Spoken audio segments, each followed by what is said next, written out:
Fakte me Adnan Merovcin përkrahet nga ujë rrugove, vipa chips dhe medika. Amerika, Fanoli, Fajkonica, Antonio Atanas, Gjimgjema, eri baraktari, Sabit Bytyq, shumë njerëz dhe veprimtarë, që kontribuon për çështjen e Kosovës. Mos të harrojmë vizitën e parë Gjodi Guardit. Mos të harrojmë vizitën e parë të gigantit të madh të çështjes së pavarësisë. Mikut të ngushtë të dietarit Ibrahim Rugova, Babdol, i cili në vitin 90, këtu ku jemi në 50 metra largësi, erdhe dhe pa brutalitetin e serbëve ndaj popullatës që kishte dalë për ta mirëprit.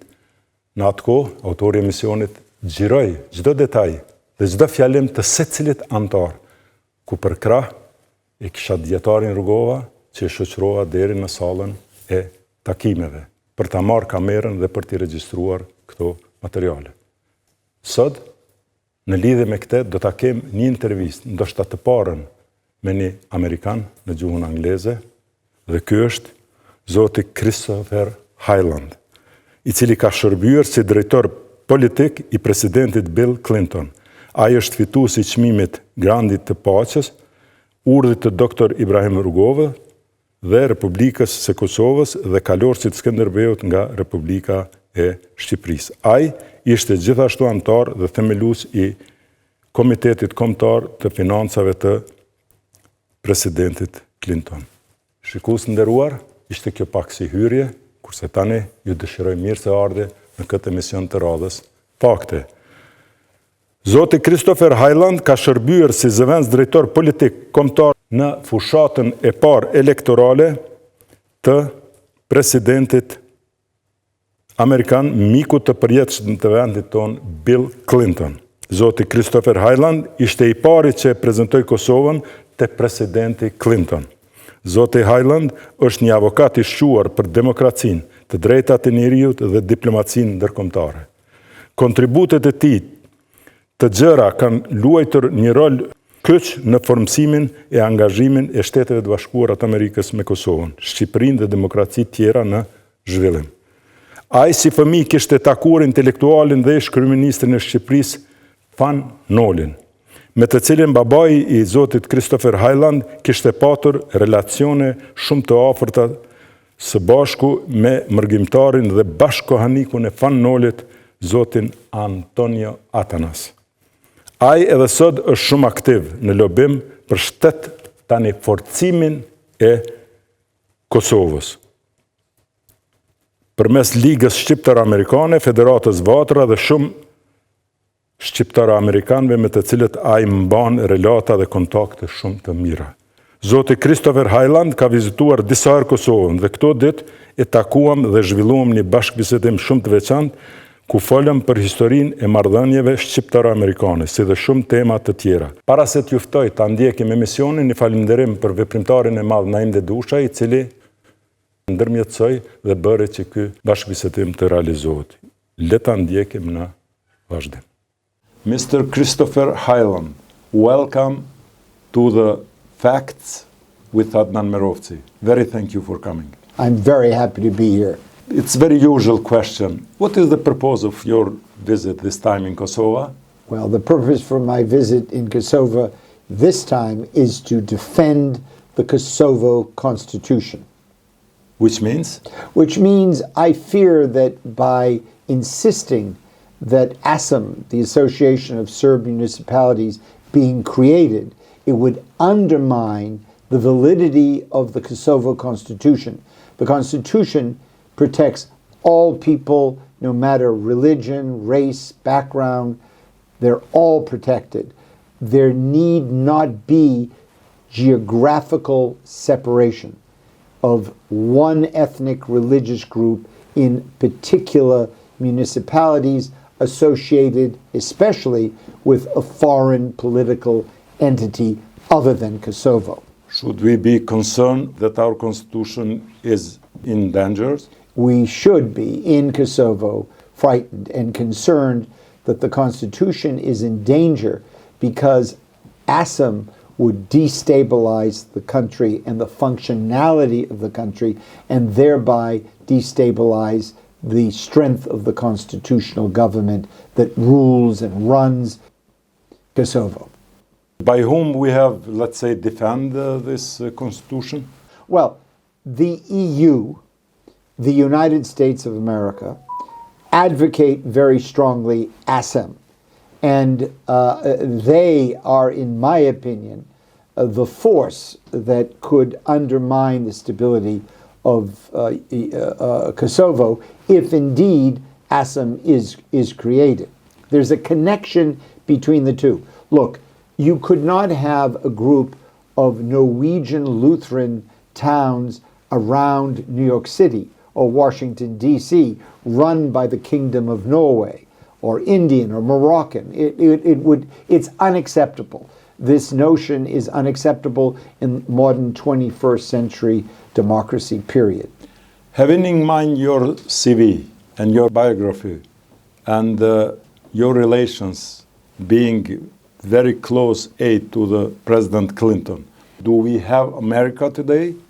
Well, first of all, I was Deputy National Political Director of Clinton's first presidential campaign, in charge of all ethnic communities. I was chairman of 11 presidential conferences, including the one on Eastern Europe. And I worked in particular with the Kosovo and Albanian community, among other communities. And I feel that traditionally the United States of America has been strongly in support of Kosovo.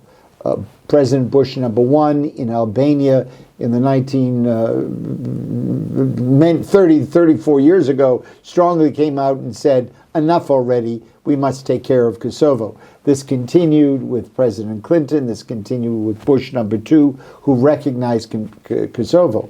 I believe now, however, with this constant obsession with pushing ASEM, it's a problematic relationship.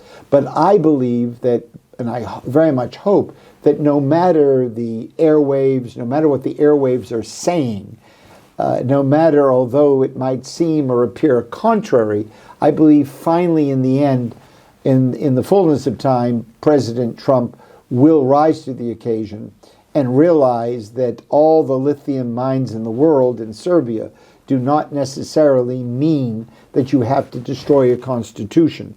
And I think at some point everybody will realize that you cannot use the division between Kosovo, the contretemps, the animosity between Kosovo and Serbia as an excuse to do many things, such as Germany taking over all the business, many of the businesses in Serbia with no EU regulation of any kind, asserting themselves in the lithium mine because the rest of Europe does not want to expand lithium mines because of the damage to the water supply.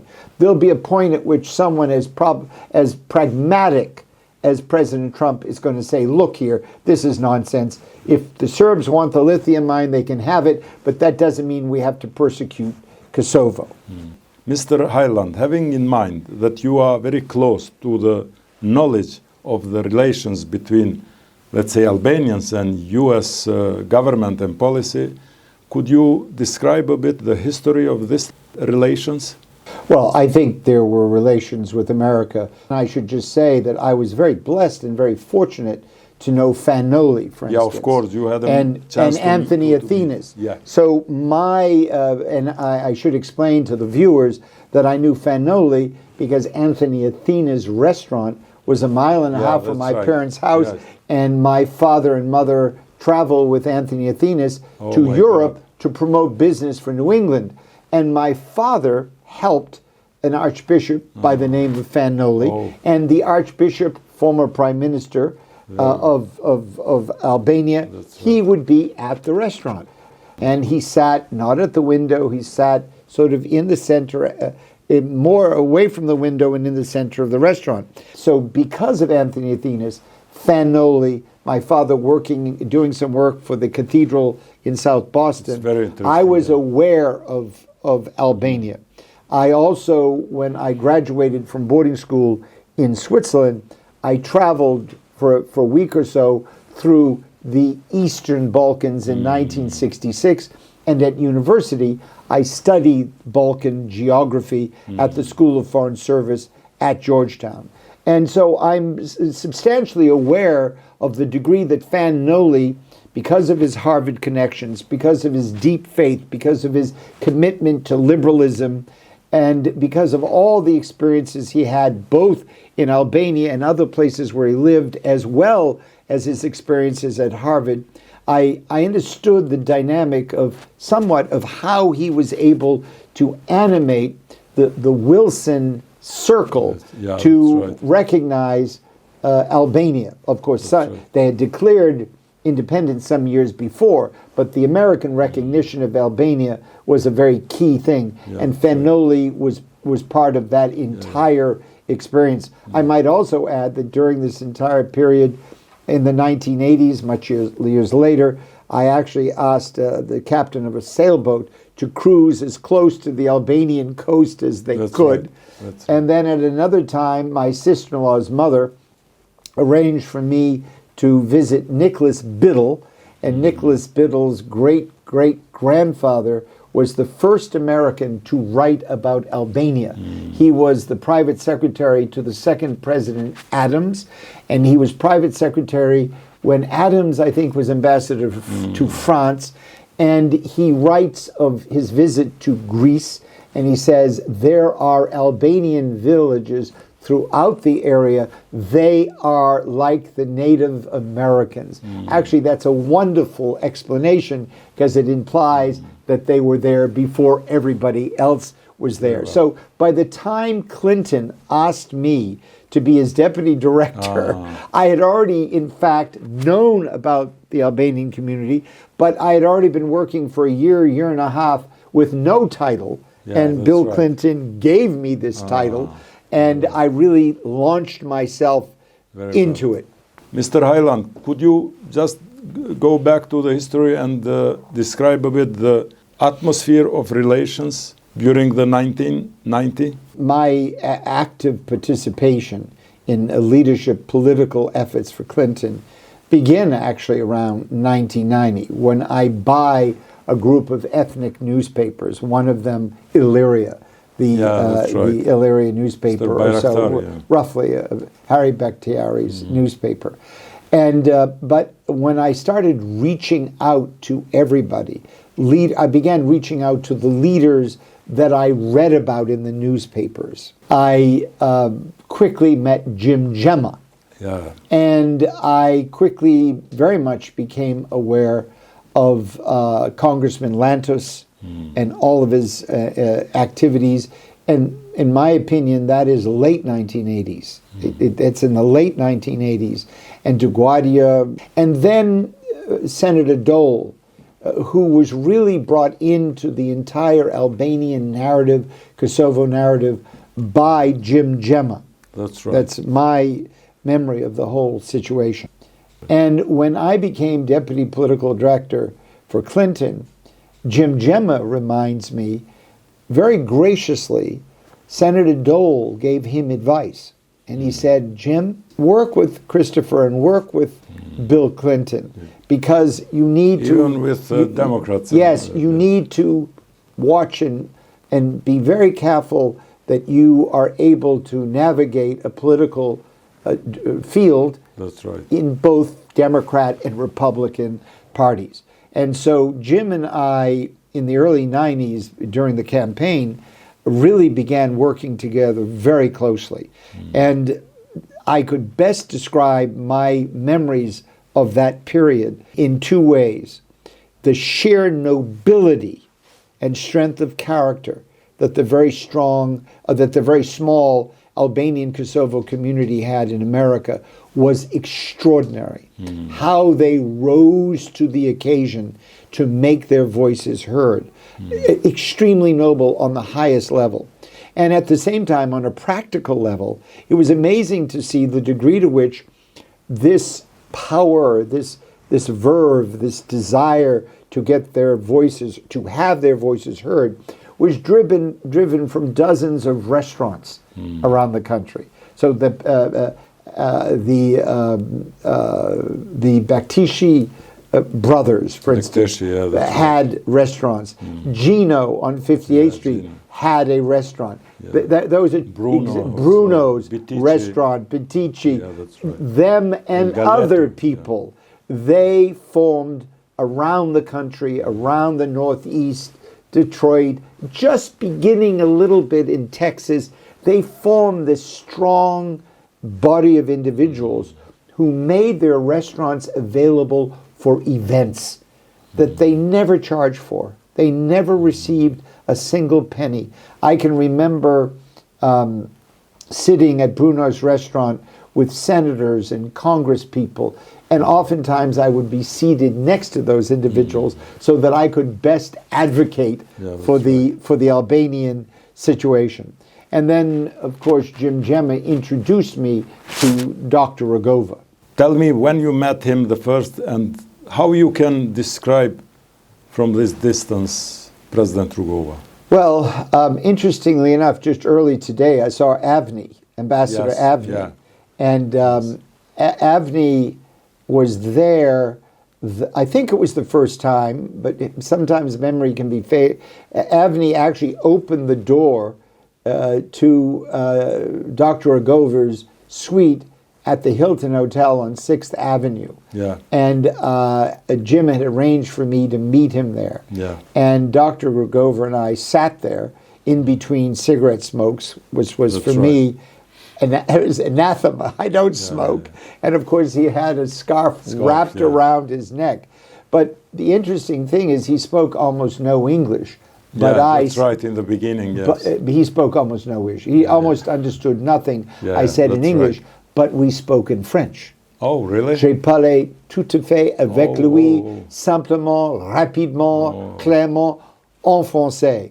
Alors, that period of time, those 2 hours or 2.5 or 3 hours, we were rapidly, comme ci, comme ça, les réponses immédiatement, boom, boom, boom. We were talking about things, intellectual things. Also, many people don't realize that Dr. Rugova was a student of aesthetics. He was a student of art, a student of beauty, and therefore we had a common interest because I'm in the business of creating beautiful products from my commercial standpoint. Then at the same time, all of my life, everywhere I ever went, if I was climbing in the Himalaya, if I was climbing in Switzerland, if I was on a beach on Cape Cod or Marblehead, Massachusetts, I would collect a stone. And so Dr. Rugova was always collecting stones. So we had aesthetics, we had stones, but we also had talking about the Constitution, because for my entire life, since I was 12 years old, I think this is the third or fourth version, I carry a copy of the Constitution and the Bill of Rights. So I was very interested in what Dr. Rugova was going to do about the operational management of Kosovo. So we actually talked about Kosovo, and then we talked about Illyria and about Dardania. He really, in fact, the last word he said to me in that particular encounter was about Dardania. That's right. The Dardania was every second word of him. That's right. Given the fact that you met Mr. Fannoli and later you met Rugova, could we compare these two personalities? Well, I would say that Rugova, Fan Noli, was thoroughly and totally Albanian, but he had also become very New England, very American, very Harvard, very much the Archbishop of his congregation, and very old. I mean, he was probably younger than I am now, and I remember him as a vital, imposing person who was very much engaged. This was not a, dull individual by any means. And Rugova and he presented very different types physically. One smoked, one didn't smoke, one certainly would not have a scarf. If you go beyond those visual things and physical points, I would say one thing truly connects the two of these men as I came to know Fanoli while I got older. Because remember, I still knew him well into my teens. Yeah. I can remember discussing my plan to go to school in Switzerland with Fanoli and him talking to me about it. But the one thing that connected them, if I could hold on to something, boy, they seemed very persistent, very balanced, and very, very engaging and balanced. Neither one of them seemed to me prone to what would... There was nothing fanciful. What I should say, they were not prone to flights of fancy. They were very grounded.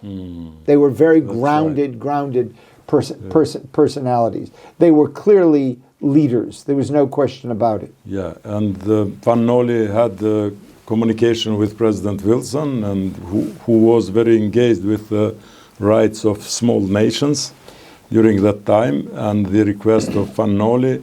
And we, 1919, let's say, beginning, we have Mr. Rugova addressing sort of his needs to the same U.S. administration. How do you evaluate Rugova as a person having his political project sort of in line with the acceptance of Americans? No American told Rugova that you are in a wrong way. Even the price of his, let's say, requests for the independence was not acceptable. But anyway, the way how we approach his political project was very acceptable by Americans. So how this happens? On what was based this request of Mr. Rugova? How would you describe? Well, first, I cannot overly stress that the brilliance, tenacity, and vision of Dr. Rugova was given a vessel in which to move within the American political realm by the actions and preparations of the Kosovo and Albanian American community. Had the Brunos and the Bedicis and the Jim Gemmas of this world not reached out to the Latsoses and the Deguadis and the Doles of this world, as brilliant as Dr. Rugova was, there would not be the vessel in which to launch him, to express his brilliance, and have ears listening to what he had to say. Because I can tell you, in my humble opinion, in the beginning of Clinton world years, you cannot assume that the upper reaches and realms of Clinton world were rushing to engage the narrative of Kosovo, or the narrative of Albania, or the narrative of Rugova. But once the diaspora had put everything in place, once Senator Dole had put things in place, once individuals such as myself and others included individuals in leadership events, then Dr. Rugova and his persistence, his genius, his patriotism, and his visions were given place. Let me give you an example. I organized a dinner for Hillary Clinton, and Jim came with many of his friends, and I seated Jim next to Hillary. I organized a quick meeting at an event in New York City, I think the day before the New York primary, it might have been, at the balcony in the theater that was then called Studio 54.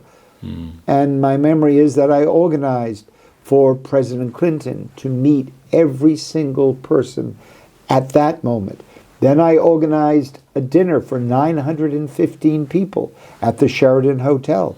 And I made sure, privately, upstairs in a special apartment, that Jim Gemma and other leaders of the Albanian community were there to meet Clinton. I organized for Harry Bakhtiari to attend these events. I invited Harry Bakhtiari to Little Rock, to sit in the conference to make a recommendation to President-elect Clinton for the future of Eastern Europe, including Kosovo and Albania. And I seated Harry to my left at the table. I could go on several more times. And I should add this, when Clinton did his first foreign affairs speech in New York City at the Hilton, I presented him a piece of paper with Kosovo at the top, recommending that in his foreign affairs speech he recognize Kosovo. And once in, I think it was Memphis,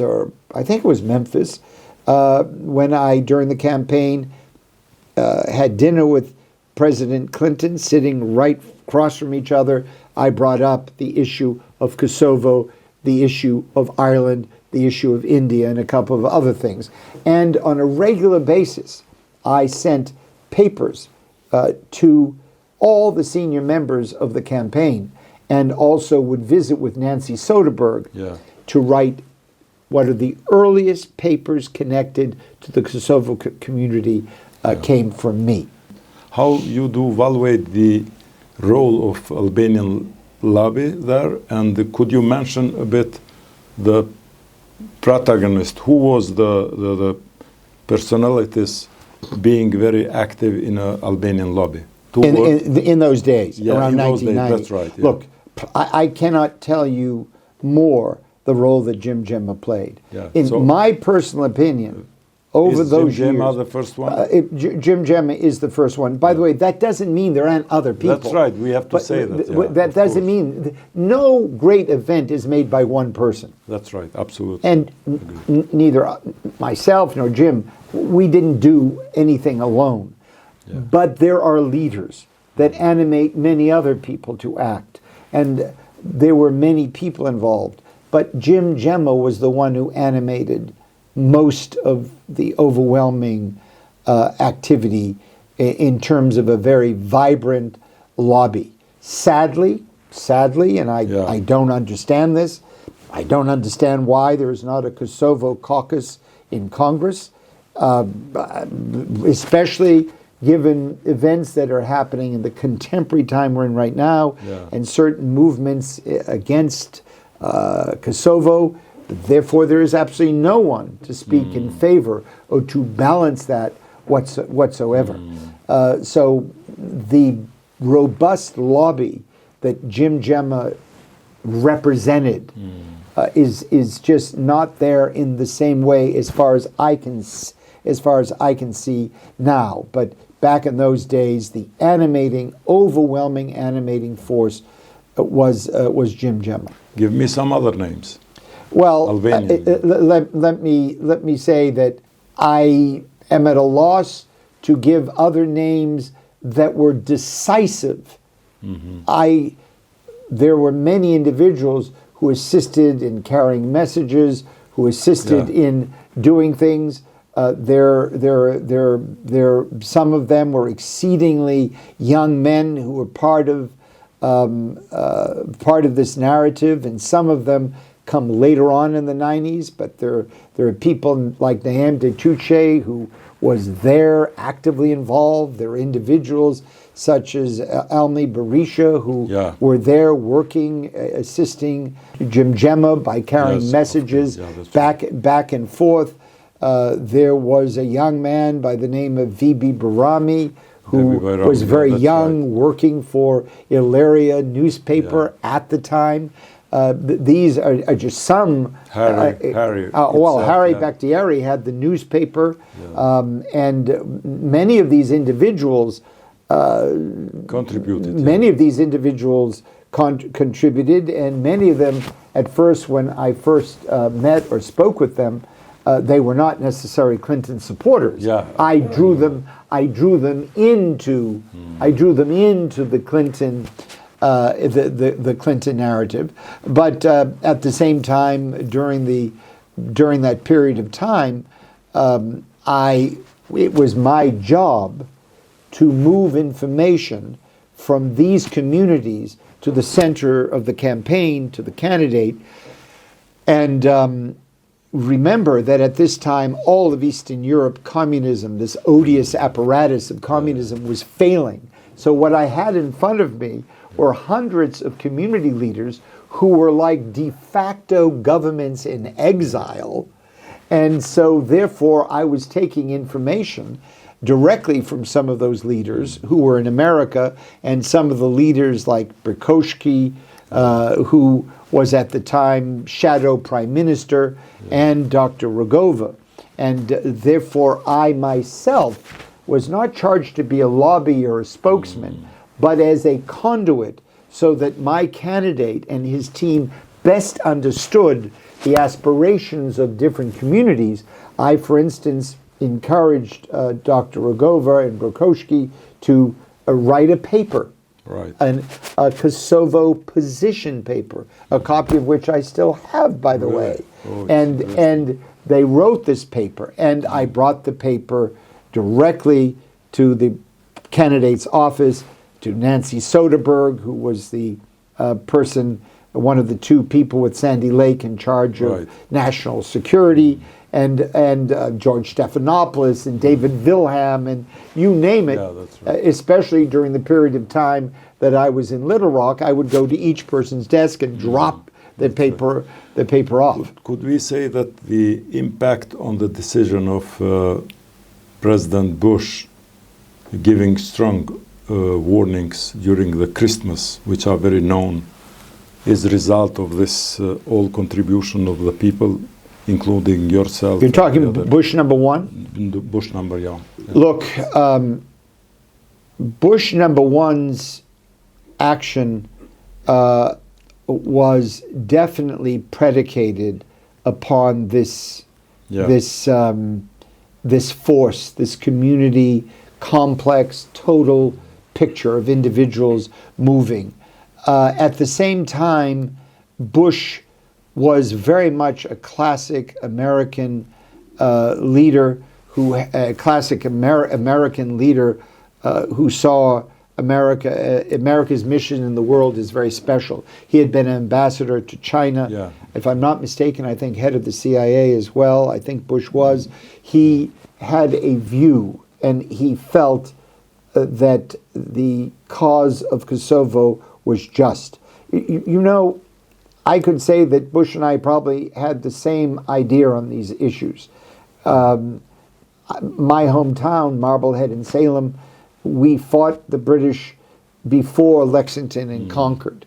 And I think Bush comes from that same understanding of the importance of the revolution, the American Revolution. This might all sound to modern ears as being hopelessly old-fashioned, but it's not. It motivates people to do things. And I think the individuals that Bush interacted with, I could fully imagine a conversation between Bush and Dole, both World War II heroes. Remember, Bush is shot down in his plane and survives, and Dole in Italy is shot to hell with a terrible arm. I could see them talking and saying, you know, this is an oppressive, wrong situation. And in the Christmas warnings, he said that if Serbia attacks Kosovo, the U.S. will react unilaterally. Later on, yes, go ahead.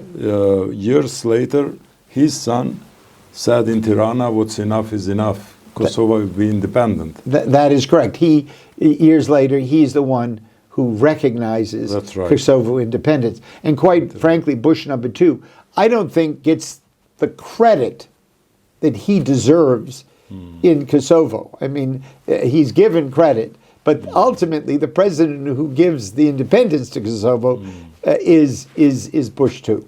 In all this, let's say, support and help from U.S., do you see that the biggest role was on the Rugova's ideas and attitude for the achieving, let's say, normal rights of Albanians? Look, I think what really sold the entire story was Rugova himself, because Rugova personified a hope for a better future, a hope for a real democracy, a functioning democracy. He wanted peace. I remember speaking with many of the leaders of the Albanian community when Rugova went to Belgrade to try to avert ultimate tragedy. People respected that. Some people didn't understand. They were unduly critical.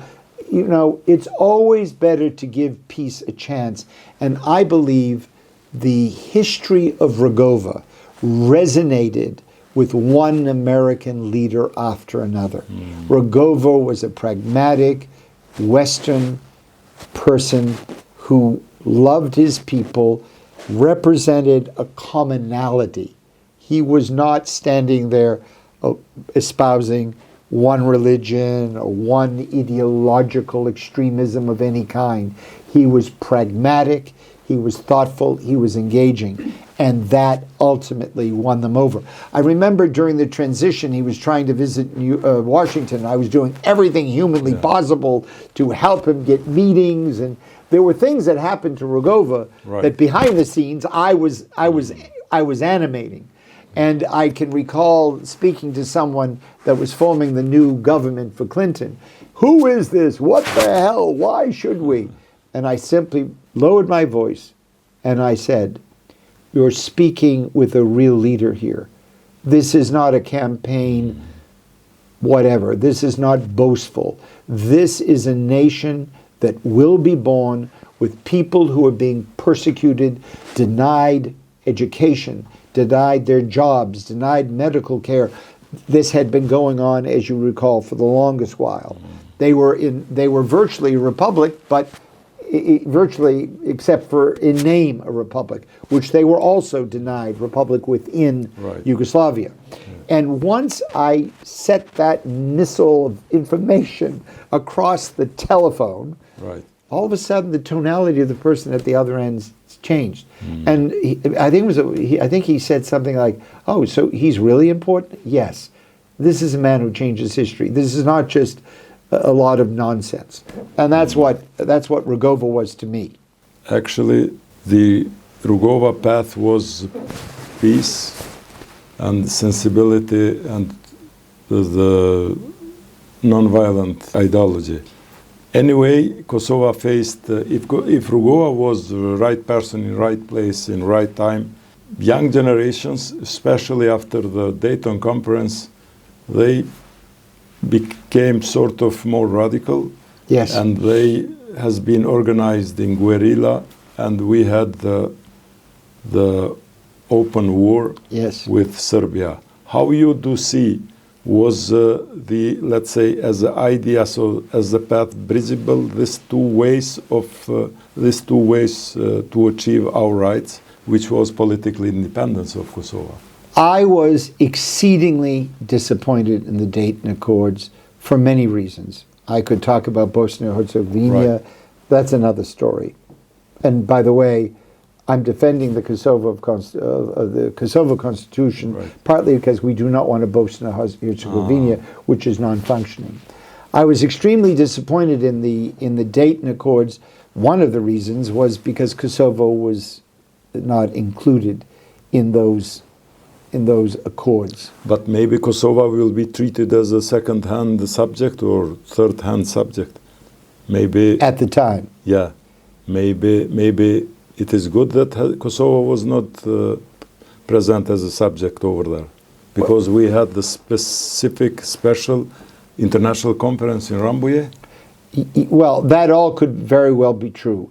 Yeah. But at the time, at least, and since then, that has not necessarily been my. It has not been my. It has not been my point of view, and I was very disappointed in that, and I was very disappointed that because of that, and for other reasons, there seemed to be a growing group that did not fully appreciate Dr. Rugova as they should have appreciated him. And having said that, sadly, the peacemaker might or might not succeed, and probably should have been given more leeway to continue. But the reality is that if there were not the confrontation at North Street in Salem, Massachusetts, followed by Lexington and Concord and other events, there never would have been, most likely, an independent United States of America.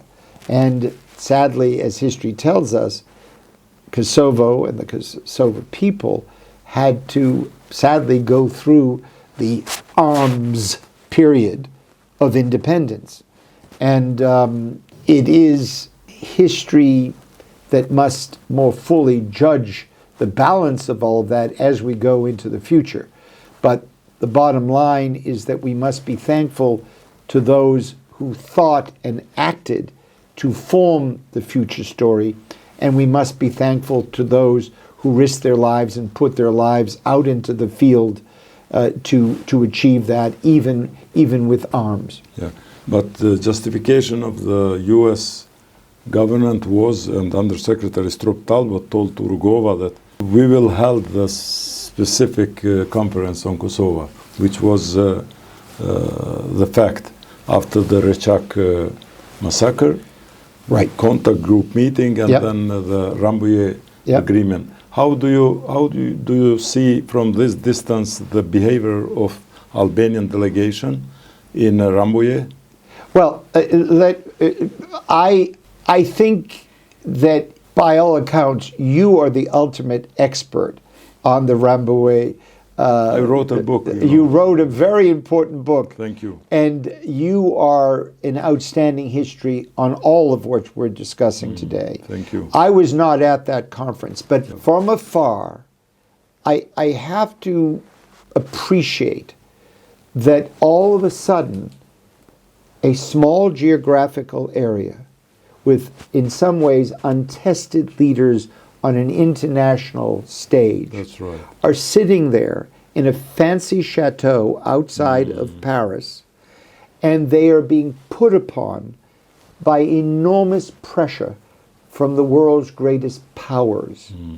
And I do believe there might have been some paths taken that have contributed to some of the problems we now have.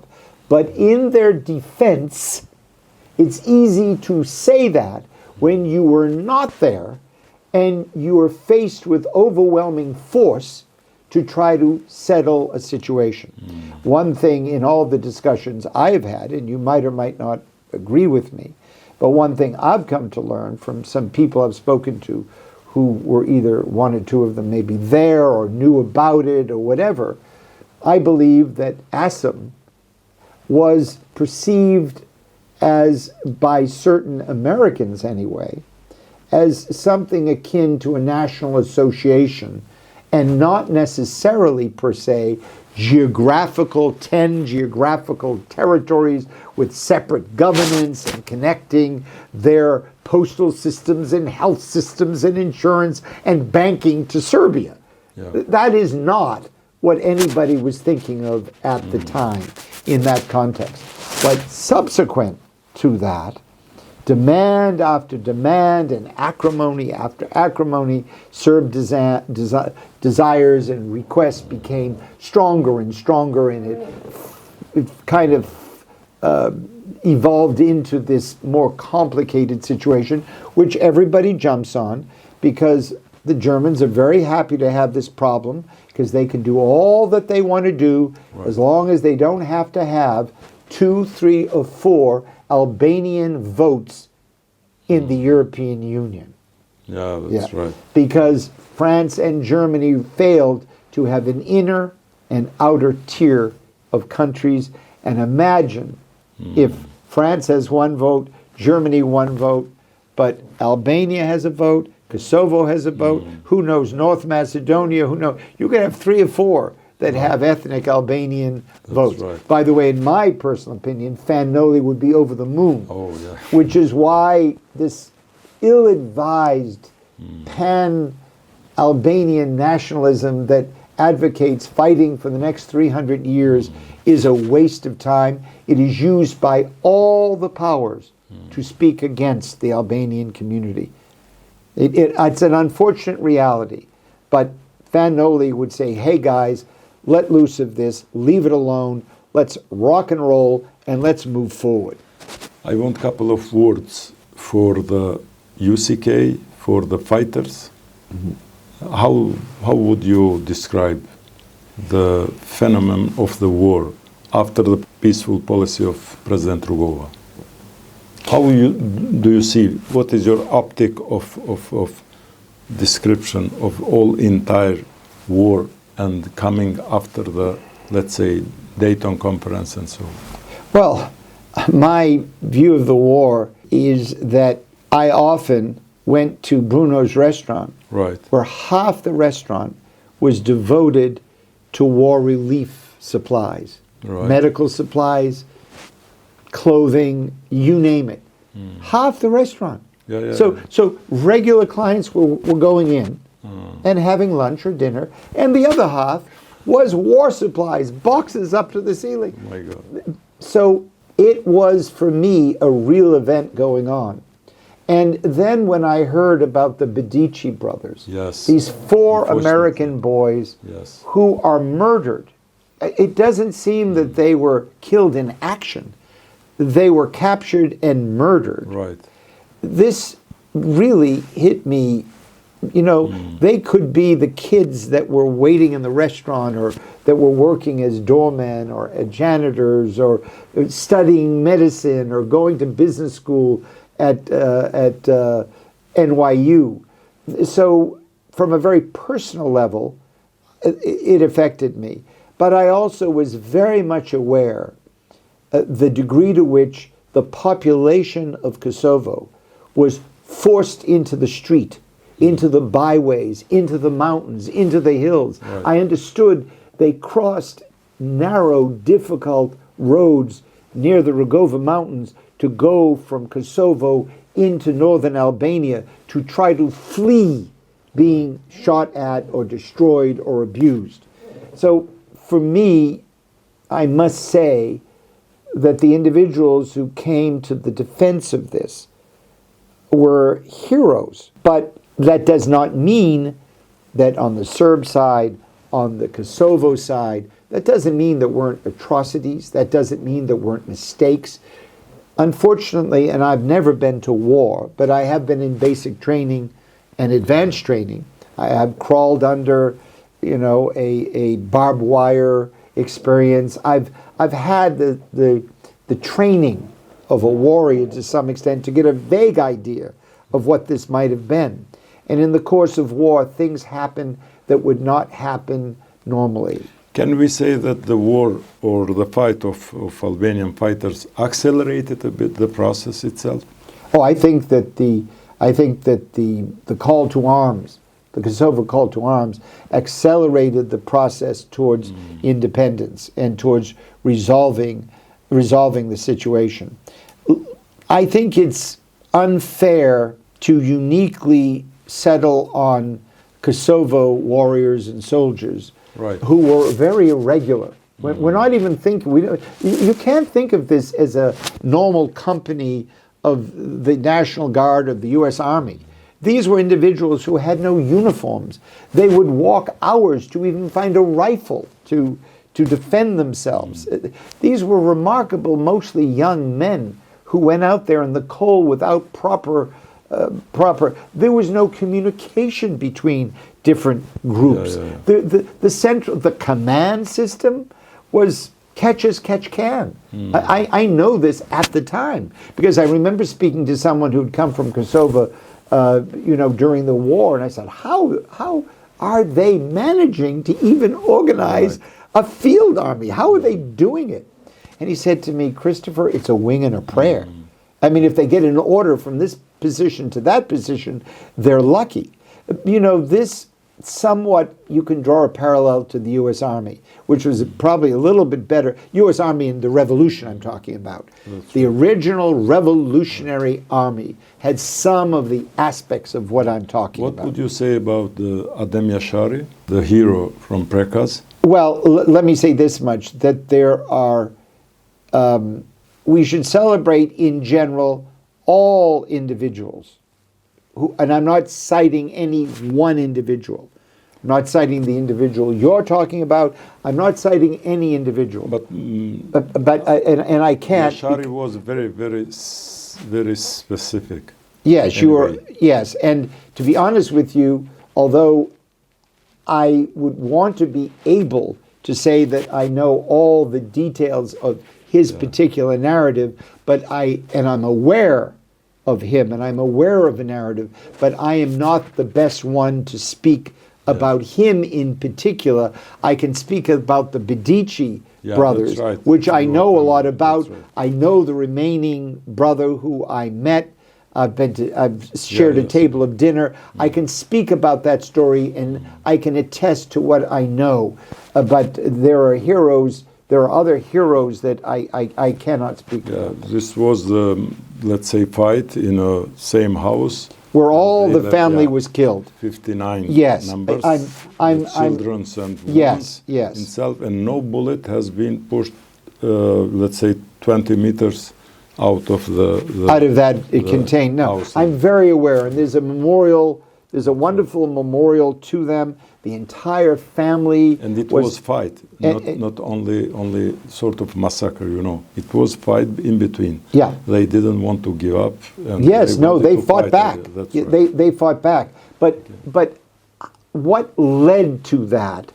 I don't know. That's right. I don't know all of the stories of what led to this encounter. This means that we have to write, we have to make even movies or whatever, to use the media entire just to show to the world what was that even there, because it's very, very specific.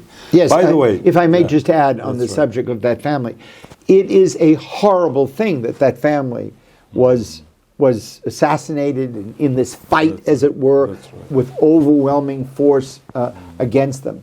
I might have misunderstood your question a little bit before, because I was thinking you were asking me what led up to this, and I really don't know all of what happened, although I do know that he was a guerrilla leader and that he went out and I believe attacked some police stations and that sort of thing. But there's no question that to sacrifice an entire family in war is not a good thing. I do not believe that because an individual might be your enemy, it does not mean that you should destroy his or her entire family, and that doesn't matter where you are in the world. That's right. Could we conclude that, for instance, the peaceful way and the fighters in between, they have been together complementary? Well, look, or ideally, another question or a different question, let's say, with no fighters and UCK, according to yourself, would it be bombs or not? I am of the opinion that if the body politic, the citizenry of Kosovo, had demonstrated consistent and greater faith in Dr. Rugova at a moment when it appeared as if his point of view was somewhat marginalized, had they stuck more towards his peace approach. I might add, remember, I've just received the Gandhi Peace Award, so I'm very obsessed by pursuing peaceful means. Of course. Yeah. I would hope that in the fullness of time that might be the case. But let's look at the global situation at the time.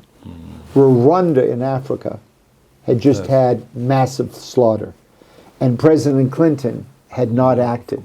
The French had not acted. No one. They allowed that slaughter to go on and did nothing. So if there had not been the altercation in Kosovo, military altercation, that resulted in this sad narrative, would there have been the same ongoing possibilities? If you pressed me, I would have to say you would have needed the force of arms as much as the force of spirit. Now we are on the end almost, but I will ask about some figures, some personalities, and I want your description in very short words, you know. I will just say the name and you describe them, but very shortly, because we are a bit short even in time. Mother Teresa. The spirit of kindness the most wonderful example of Kosovo and Albanian humanity. Fannoli, A kind of great-grandfather figure to me as a little boy, introduced me to Skanderbeg, and by God, his presence in my life led to my huge involvement in Albania and Kosovo. Antoni Atanas, Anthony Athenas was charming, attractive, tenacious, visionary, a great businessman, and my father respected him, and so therefore I did as well. Joe Diuguardi, Joe Diaguade, at a particular period of time, acted very, very, very strongly in support of Kosovo and the Albanian world. Senator Bob Dole, Senator Bob Dole, in my opinion, might be considered the greatest hero in the political realm of everybody involved. He was a war hero who saw the dignity and the beauty of the Kosovo story, and he acted. Congressman Elliot Engel, Congressman Elliot Engel tirelessly advocated in Congress the Kosovo cause. first President Bush, The first President Bush, a true gentleman who had the tenacity to step out of a very narrow view of what was important at the time and realize that Kosovo was important and needed to be defended and spoken up for. President Bill Clinton, President Bill Clinton, in the end, did the right thing and moved NATO to command General Clark to maneuver militarily. Those maneuvers resulted in saving Kosovo. President George Bush Jr., President George Bush Jr. was a nation builder. He recognized Kosovo and recognized, therefore, the first country in Europe for decades. Secretary Madeleine Albright, Secretary Madeleine Albright, although perhaps in the beginning was not fully on board, ultimately was a tireless champion in every way of the Kosovo cause. President Donald Trump, President Donald Trump was brilliant in bringing Kosovo and Serbia together to try to emphasize that business matters. If you can get an agreement on commerce, you can bring people together, and I very much hope that he's able to achieve that same commonality in his second term. would Europe be stronger than it is during the Donald Trump presidency? I think because of Donald Trump, Europe will be stronger. Without Donald Trump, Europe is, quite frankly, I hate to chuckle, but this is an area that don't want to pay for their defense.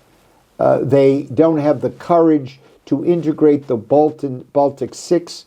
They were very quick to integrate East Germany, which was a broken economy. After World War II, the United States funded what led to the unification into the EU. Winston Churchill said you need a morally great France and a morally great England, and there's nothing moral about denigrating the people of the West Balkans. And maybe Trump can set them on a straight path. President Ibrahim Rugova, President Ibrahim Rugova is one of my heroes. When I received the Gandhi Peace Award, I absolutely, in my mind, said a prayer to President Rugova. Actually said a prayer to him. Mr. Jim Gemma, Jim Gemma is the co-founding president of Kosovo, and such has been said by the Rugova family themselves in every way, shape, and form. Without Jim Gemma, there would have been no ability for Rugova to act the way he did, move the way he did, gain the support the way he did, and that would never have laid the foundation for the military operation. Jim Gemma, in some ways, is the unique hero of this story, and I was blessed to be part of that. former President and former Prime Minister and leader of opposition in Albania, Dr. Sali Berisha. Dr. Sali Berisha was the man who effectively brought Albania from communist rule, from the darkest Maoist, horrific conditions, and he brought over 8 or 9, 10 years, whatever, he brought Albania into the sunlight of democracy, for which he deserves much credit. Do you see him as a future of Albania?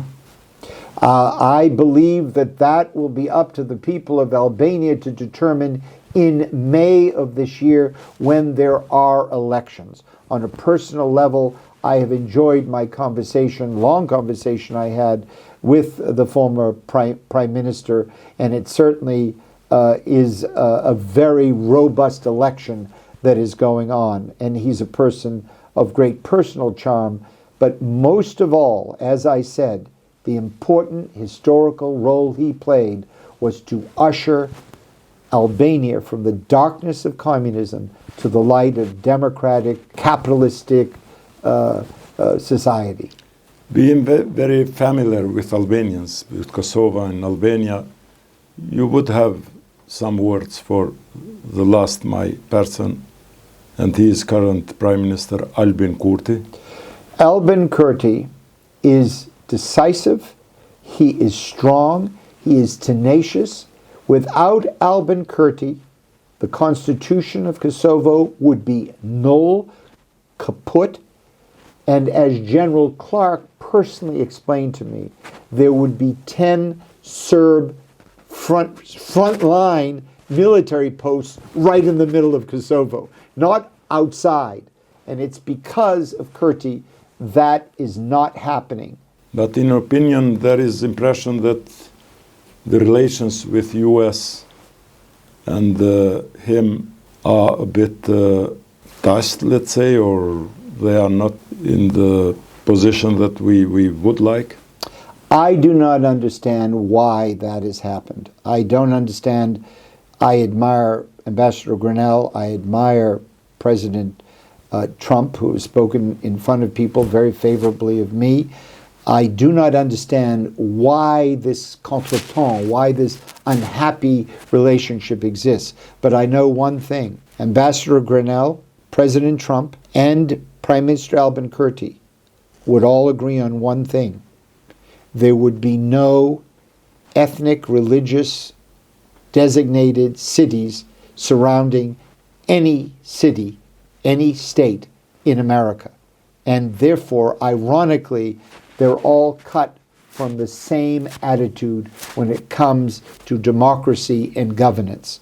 I do think we need to encourage, as this new government is formed, a robust economic and business orientation, which of course is already manifest in Kosovo, and a brilliant young prime minister and his team are doing everything they can do to promote, but we need to promote it even more. Should we be scared of the relations between Kosovo and United States? I do not believe that one should be frightened that those relations will go south or go bad, as one might say. This is not a situation akin to Vietnam or Afghanistan or others or Iraq. The United States is not going to pull out of Kosovo. And I think at a certain point, President Trump is going to say to the Serbs, look, you do your mineral lithium deals with whoever you want, including Americans and Germans. But that does not mean ergo, we need to knock the Kosovans off the face of the earth to appease you. And guess what? This tit for tat and this using Serbia against Kosovo and vice versa, and Serbia using Kosovo to keep Europe at bay and all of this confusion, Trump's going to sit down and say, this nonsense must end, period. I will make my last question, and it's a bit pathetic. Mr. HYLAND, if your answer is yes, I prefer and I like Albanians, my question would be why? Do you like Albanians? I love everything Albanian. I love the food, I love the culture, I love the dancing, I love their energy. Do you realize in America that Albanians do nothing but work? then they work some more, then they work again, and they work 1 job, 2 jobs, 3 jobs. Then they progress from maintenance man to high-tech senior executive. They progress from maintenance man, which, by the way, is a very noble business. There's nothing wrong with being a maintenance man. That is noble. It is great. But what I'm trying to tell you, Albanians move. They're energetic. They form an active part of our democracy. The health of the Albanian community in America as a part of civil society is incredible. And the truth of the matter is, whatever you say about the Albanian world here, all the criticisms, etc., in the last 30 years since the fall of communism, there's been a boom here. And if there's not been the full boom it should be, you can thank Germany. You can thank Germany. Because all these Berlin conferences, all this nonsense, Croatia becomes a member in 2 seconds. Yeah. Bulgaria, Kosovo and Serbia are split. But it's okay for Cyprus. Oh. This is all very sinister. And if Albanians were allowed to rock and roll the way they should, then the situation would be terrific. I believe it's almost a type of manslaughter, the population drain that's going on now, because it means hospitals are not attended to. But by the way, the Germans are having training camps here, training facilities here to send the nurses to Germany. But they don't want to recognize Albania or Kosovo. Therefore, you can't have fully proper hospitals, fully proper insurance. I could go on. I'm passionate about it. As you can see, I really do. I care and I love. And also, I would say, if I may, in conclusion, that I sacrificed a lot because I stood up in the beginning days about Ireland, about India, about Kosovo. People were not happy about that. Secretary Warren Christopher, trust me, was not interested in Ireland. He wasn't interested in India. He wasn't interested in Kosovo. That's it. Trust me. He got his knighthood. That's what he was interested in, a knighthood. I mean, I could say a lot more, but I gave up a lot, but titles are not important. Father McSorley, my teacher of War and Peace at Georgetown, said, Christopher, one day you will have a moment to do great things. Rise to the occasion. It doesn't matter. Money, nothing, position, just do the right thing. And that this is a great human life adventure and relationship I've had with Kosovo and Albania. Mr.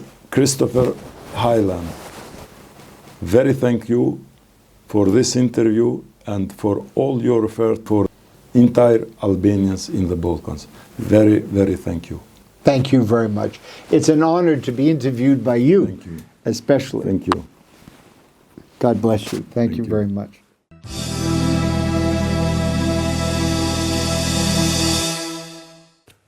Isha fëmi, babgjyshe jem më mini më thashte, flota e 6, kur se kuptojsha çka do i kemi thonë.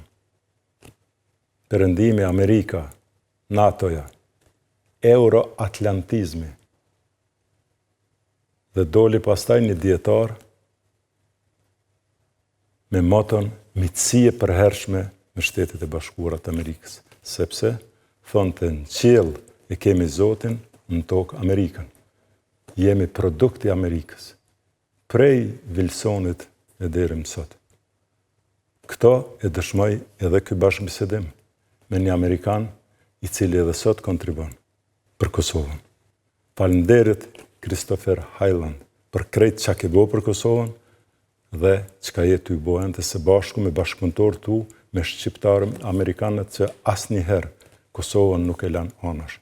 Edhe sot, kur po shihet që mas shumti kemi nevojë për shtet forcimin tani të Kosovës, Amerika është e para. Zoti e bekoft Amerikën. Mirëpafshim.